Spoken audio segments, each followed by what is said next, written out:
to the after party tonight? Yeah! Good, you're doing so good.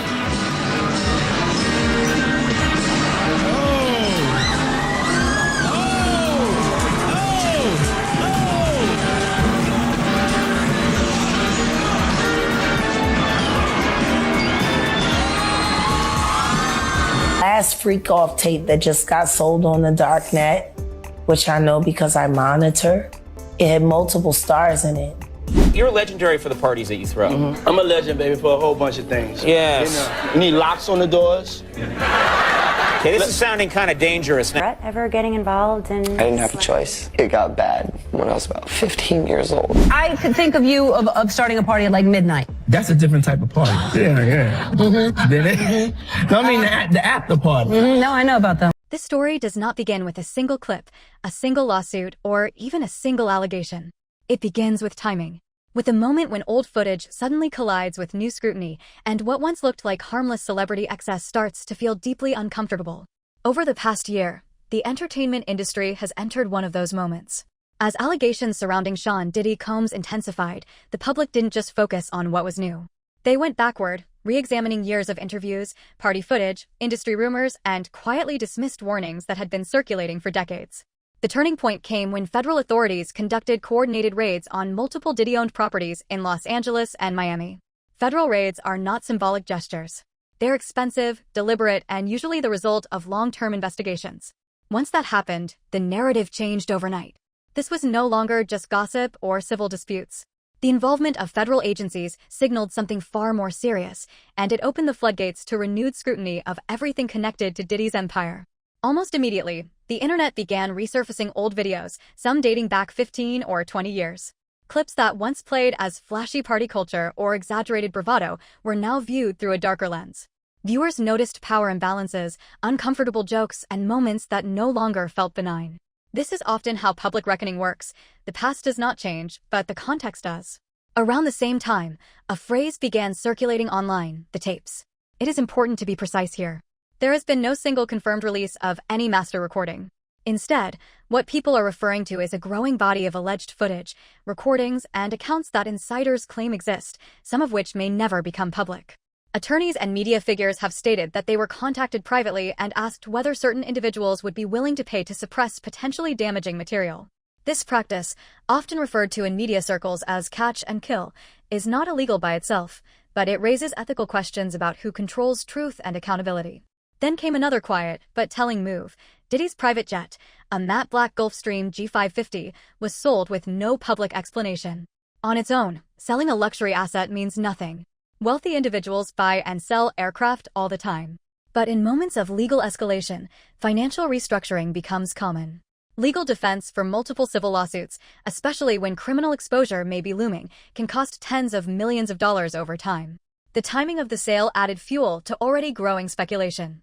The lawsuits themselves were impossible to ignore. Multiple civil cases were filed, containing allegations ranging from coercion to abuse to trafficking-related conduct.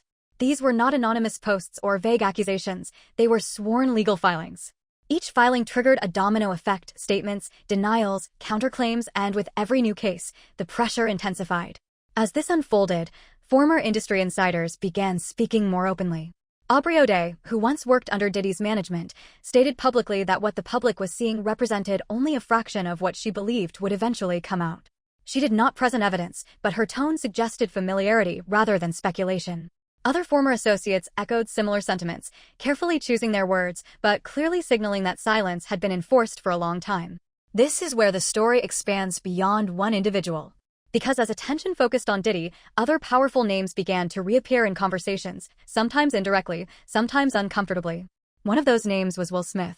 For years, Smith has been viewed as one of Hollywood's safest, most carefully managed figures. His public image has long been built around likability, family values, and broad appeal.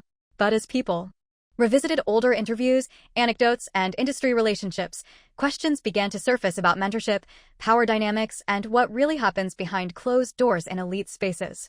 Cat Williams' recent interview acted as gasoline on an already burning fire. Without naming names directly, he spoke about powerful men in Hollywood who allegedly destroy young talent under the guise of mentorship. His comments immediately triggered connections in the minds of listeners, especially because Jaguar Wright had been making similar claims for years, often being dismissed as unstable or attention-seeking at the time. Jaguar Wright's allegations were particularly disturbing because of their specificity. She claimed that multiple young men left Will Smith's home emotionally distressed and that these so-called mentorship environments were not what they appeared to be. She spoke with anger, not theatrics, like someone who believed damage had been done and ignored. According to her, she tried to intervene, warning people close to these young performers to pull them away from certain environments before irreversible harm occurred. One of the names repeatedly brought up in these conversations was Bryce Gray, a rising actor whose career trajectory abruptly stalled after early success. His disappearance from the spotlight had long been a mystery. Now, people were asking whether his downfall was coincidence or consequence. Then came Brother Bilal. Rapper's private jet that has a distinctive all-black paint job has also suspiciously vanished from public tracking site FlightAware. The final tracked flight by his private jet showed it flying from LA to Antigua, and it happened just before the raids. So it almost seems like they were flying out evidence to this remote Caribbean island. The story took a deeply personal turn when Audria Sherry English spoke publicly. She described being hired in the early 2000s as a dancer for private parties she believed could open doors in entertainment. Initially, she felt welcomed and valued, but she claims expectations shifted over time. One of her most serious allegations is that she believes she was drugged, leaving her unable to fully process or consent to situations she says she never would have agreed to otherwise. She also believes she may appear on tapes seized during raids. She has since filed a lawsuit alleging coercion, gender-motivated violence, and forced labor. These claims remain subject to legal review. But her closing question resonated widely: what if people are telling the truth? With California's Justice for Survivors Act now in effect, opening a 2-year window for expired civil claims, the implications extend far beyond one person. This may not be the end, it may be the beginning. On Diddy homes, where federal agents are searching for evidence that they believe will help them build a case against the rapper. They took no chances when they went into that property today. Their guns were drawn. They detained 2 people while they continued that raid. It is understood that this is in relation to a trafficking and sexual assault case. And it is not just here in Los Angeles. They are also searching another property in Miami.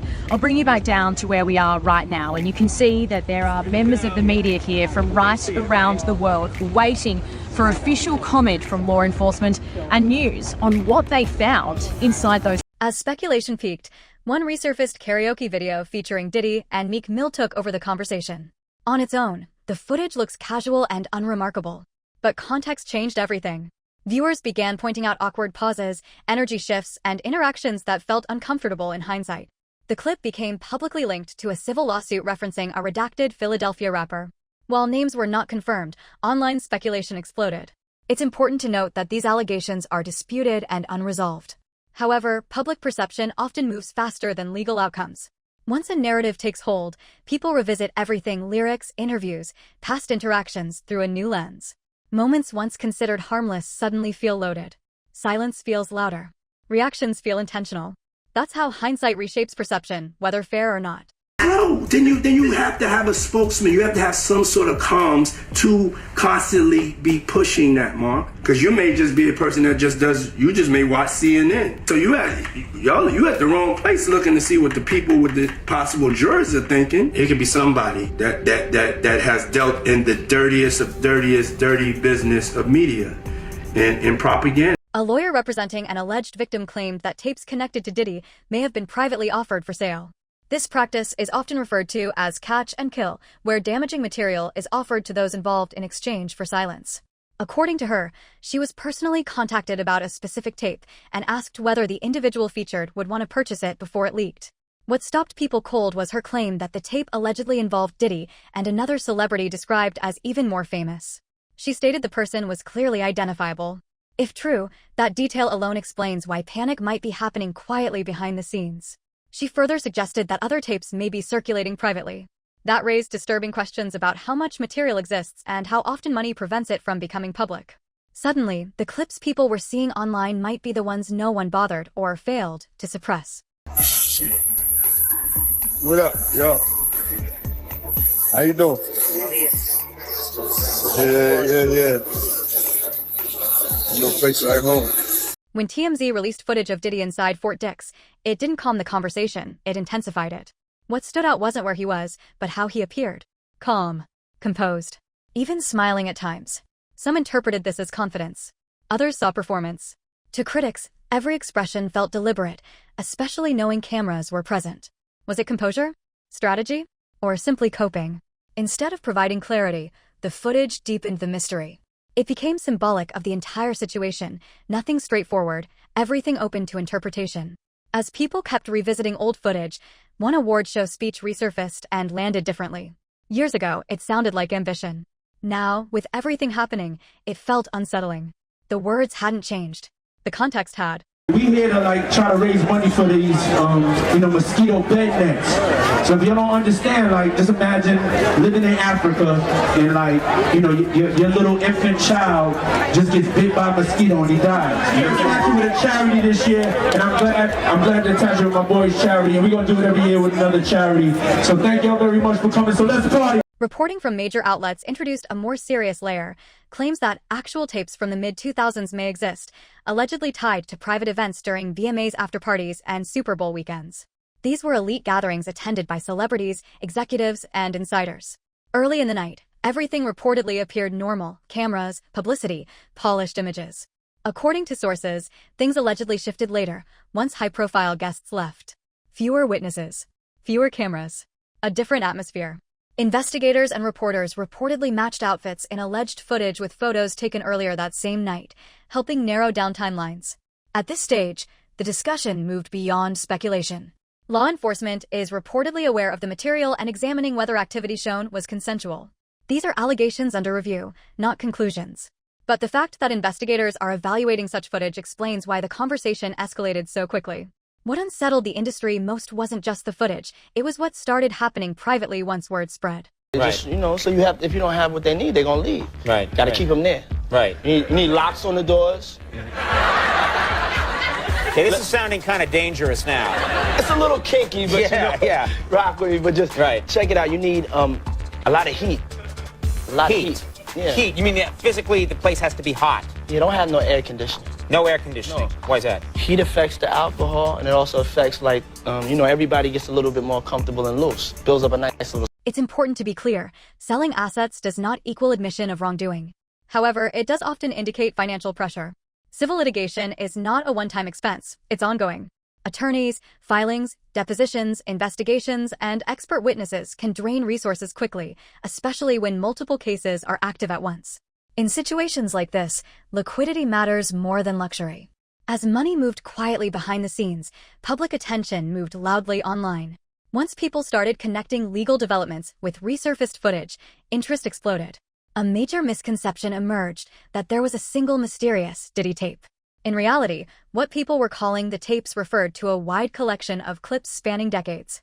Some dated back to the early 2000s and came from party footage that was once considered standard for celebrity nightlife. At the time, these videos were brushed off as excess, indulgence, or cultural norms of that era. They were posted, laughed at, and forgotten. But now, under intense legal scrutiny, those same clips are being viewed very differently. This person is all the things that I've been told they are, that this person is 100% certain that it was me, that they didn't get another bandmate confused or somebody that just looks like me. And the story that they have told has been consistent for 2 years in every area that they've been. When those older clips first appeared years ago, no one slowed them down frame by frame. No one analyzed tone, expressions, or interactions. They existed as entertainment, nothing more. The same was true for old interviews and public appearances that were once praised or ignored entirely. But with lawsuits and investigations now in play, people are watching again and noticing things they didn't before. Comments that once sounded confident now feel uncomfortable. Body language that once went unnoticed now raises eyebrows. Then there's the most serious category, alleged private recordings. Not all of these recordings are public, and not all are verified. However, discussions about them have intensified, especially because some references come from attorneys and insiders rather than internet influencers. What gives these discussions weight is timing. None of this footage is new. What's new is the context surrounding it. Back then, there were no federal raids, no lawsuits, no legal framework forcing people to reconsider what they were seeing. Now, there is, and that changes everything.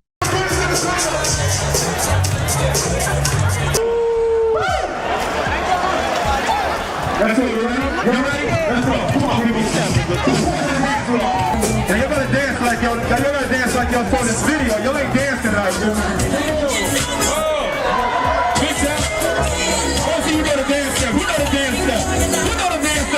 Then came the lawsuits, and not just one. Multiple civil suits were filed by individuals alleging misconduct. Each new filing added pressure, detail, and urgency to the situation. These weren't vague accusations circulating online. They were legal documents submitted formally, forcing the public to confront Diddy's past through an entirely different lens. With every lawsuit, the stakes rose higher. Civil cases at this level carry serious consequences. If prosecutors were ever to pursue higher charges and succeed, asset seizure could become a possibility. Homes, vehicles, business interests, and financial holdings could all be placed on the table. That possibility alone reshaped how people interpreted every resurfaced clip. Moments that once seemed harmless now felt unsettling. Interviews that once passed without comment suddenly raised questions. The legal pressure changed everything. People weren't laughing off footage anymore, they were reassessing it. The combination of lawsuits and federal raids transformed public perception overnight, turning entertainment history into potential evidence in the court of public opinion. I was fucking this bad bitch, she fucking me good, and every time was drove me crazy. I pulled up to her crib, I was in that 19 Mercedes. I got this bad bitch from LA, she be fucking me so crazy. I'm scared of her, and I take my dogs and we get this money, we wavy. Oh my God. Within this new context, a financial move that initially went unnoticed suddenly became significant. Quietly and without public announcement, Diddy sold his famous matte black Gulfstream G550 private jet. This wasn't just any aircraft. Built in 2015, designed for luxury, and capable of seating up to 14 passengers, similar models typically sell for anywhere between $15 million and $30 million. It was a visible symbol of wealth, power, and status. The sale was processed through Love Air LLC, and the jet's registration was officially removed from his name. For observers paying close attention, this raised immediate questions. High-profile individuals don't usually part with assets like this without a reason. While selling a jet doesn't imply guilt, it does suggest financial recalibration. Legal defense at this level is incredibly expensive. Multiple lawsuits mean mounting legal fees, investigations, and expert consultations. Cash becomes more important than image. In that light, the sale made practical sense, but it also added fuel to speculation. To many, it felt like another signal that something serious was unfolding behind the scenes. What's up? Yeah, y'all already know how we playing out this motherfucker. This real life. Real life yeah, shit, nigga, no Diddy gang, Meek Millie in real life. Don't ever disrespect me, you Talk heard? that shit, Meek. Yeah, Meek. Many people online jumped straight to analyzing the clips themselves, but that approach missed a crucial point. Something specific triggered this wave of renewed attention. In March 2024, federal agents conducted coordinated raids on Diddy's properties in Los Angeles and Miami. Multiple homes. Federal authorities. A major music industry figure suddenly under intense scrutiny. That moment alone forced conversations that had been avoided for years back into the open. When law enforcement takes action on that scale, it changes perception instantly. Clips that once felt irrelevant suddenly gain new meaning. Old interviews are rewatched with suspicion instead of nostalgia. Even neutral footage begins to feel charged. The raids didn't confirm guilt, but they created context that made people revisit everything connected to Diddy with a more critical eye. From that point forward, nothing involving his past existed in a vacuum anymore. The internet didn't start digging because of boredom. It reacted to a shift in reality. A powerful figure once seen as untouchable was now facing federal attention. That alone explained why the floodgates opened and why long-forgotten material resurfaced with such force. First of all, I want to thank God. God, thank you so much, never leaving my side, always being by my side, keeping me in my purpose, keeping me in my work, keeping me godly, lifting me up off the ground, always being by my side. Anything I do is through God. You know, anything I do is through love. That's what I evolved to be. And that's what I'm doing right now. You feel me? So I want to thank God, because if it wasn't for God, I would have went crazy, y'all. You feel me? If it wasn't for God, I wouldn't be here. You feel me? That shift in context transformed perception entirely. Clips once seen as harmless now feel unsettling. Jokes that once got laughs now raise questions. As these videos circulated again, something else happened. People who had actually worked with Diddy or existed within his circle began speaking out. That's when the narrative changed.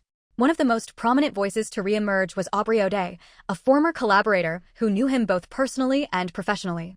In a recent podcast appearance, she addressed the situation directly. Her comments weren't dramatic, they were blunt.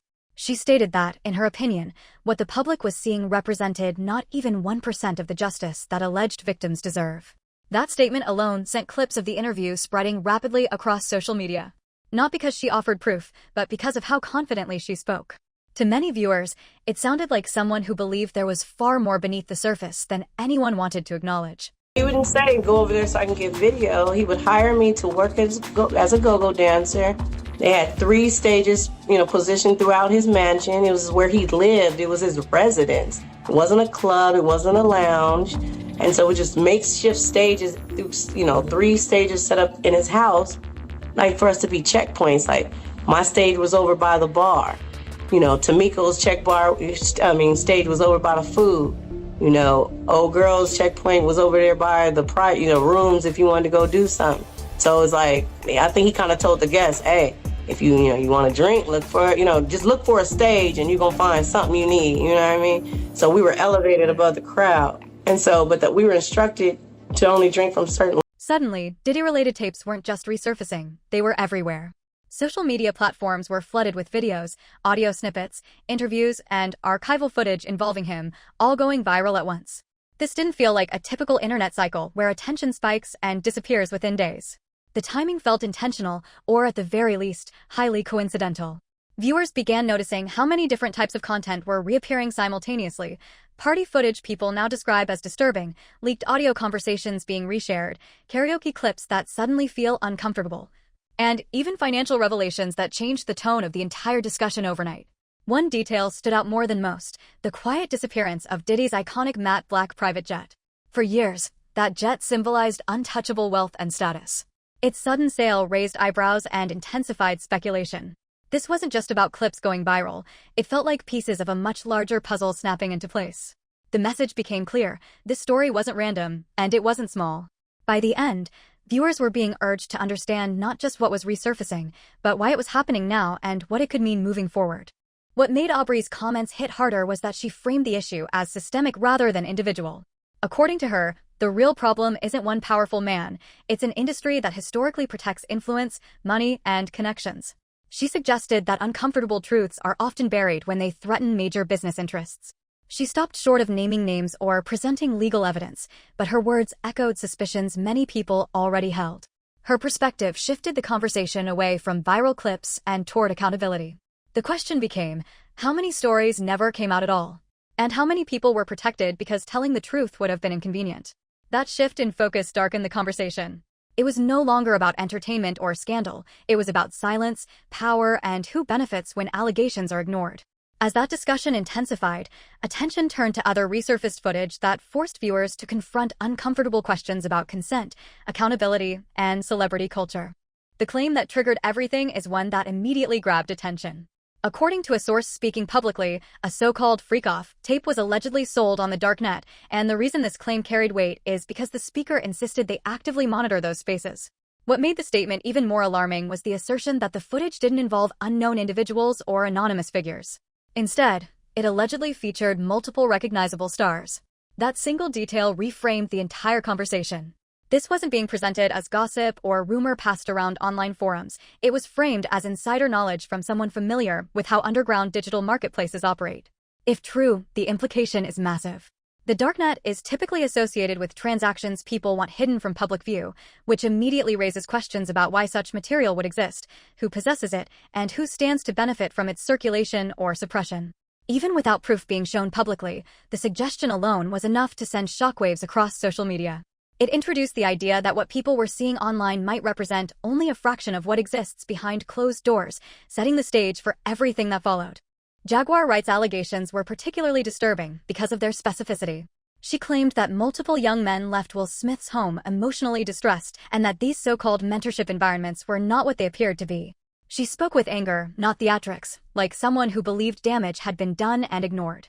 According to her, she tried to intervene, warning people close to these young performers to pull them away from certain environments before irreversible harm occurred. One of the names repeatedly brought up in these conversations was Bryce Gray, a rising actor whose career trajectory abruptly stalled after early success. His disappearance from the spotlight had long been a mystery. Now, people were asking whether his downfall was coincidence or consequence. Then came brother Bilal. Bilal, a former close associate within Will Smith's inner circle, claimed that what he witnessed involving Bryce Gray was not normal industry behavior. According to Bilal, Bryce became emotionally distraught and made serious allegations involving both Will Smith and Diddy. These claims, if true, would connect multiple power centers within the industry. Bilal stated that after these accusations surfaced privately, lawyers became involved. He alleged that legal representation was arranged for Bryce and that at the same time, pressure was applied to keep others silent. According to Bilal, once Bryce continued telling people that Bilal knew everything, a non-disclosure agreement was violated, freeing Bilal to speak publicly. From there, the picture grew even darker. Bilal alleged that Will Smith and Jada Pinkett Smith lived a private life far removed from their public image, involving other industry figures. Around the same time, lawsuits unrelated to Bryce, but connected to Will Smith began surfacing, including claims by individuals who alleged mistreatment and retaliation after reporting misconduct. Will Smith's legal team has categorically denied these claims, calling them false and reckless. Orlando Brown then added another layer, suggesting that behind-the-scenes efforts were made to silence people who spoke out, including discussions of financial payouts to prevent further interviews. Whether these claims are true or exaggerated remains to be proven, but the pattern they describe is familiar: power protecting itself quietly. In the end, the most unsettling question is not whether every allegation is accurate. It is why so many people, across different years, different circles, and different levels of fame, describe the same mechanisms of silence. Non-disclosure agreements, legal pressure, reputation management, money. Hollywood, as Orlando Brown put it, is not built on truth. It is built on survival. And when someone disrupts the narrative, whether through a lawsuit, an interview, or a refusal to stay quiet, the response is rarely public outrage. More often, it is private containment. With Diddy now facing serious legal jeopardy and Will Smith's name increasingly appearing in uncomfortable conversations, the public is left with one final question: is this the beginning of accountability, or just another moment where the industry closes ranks and waits for attention to move on?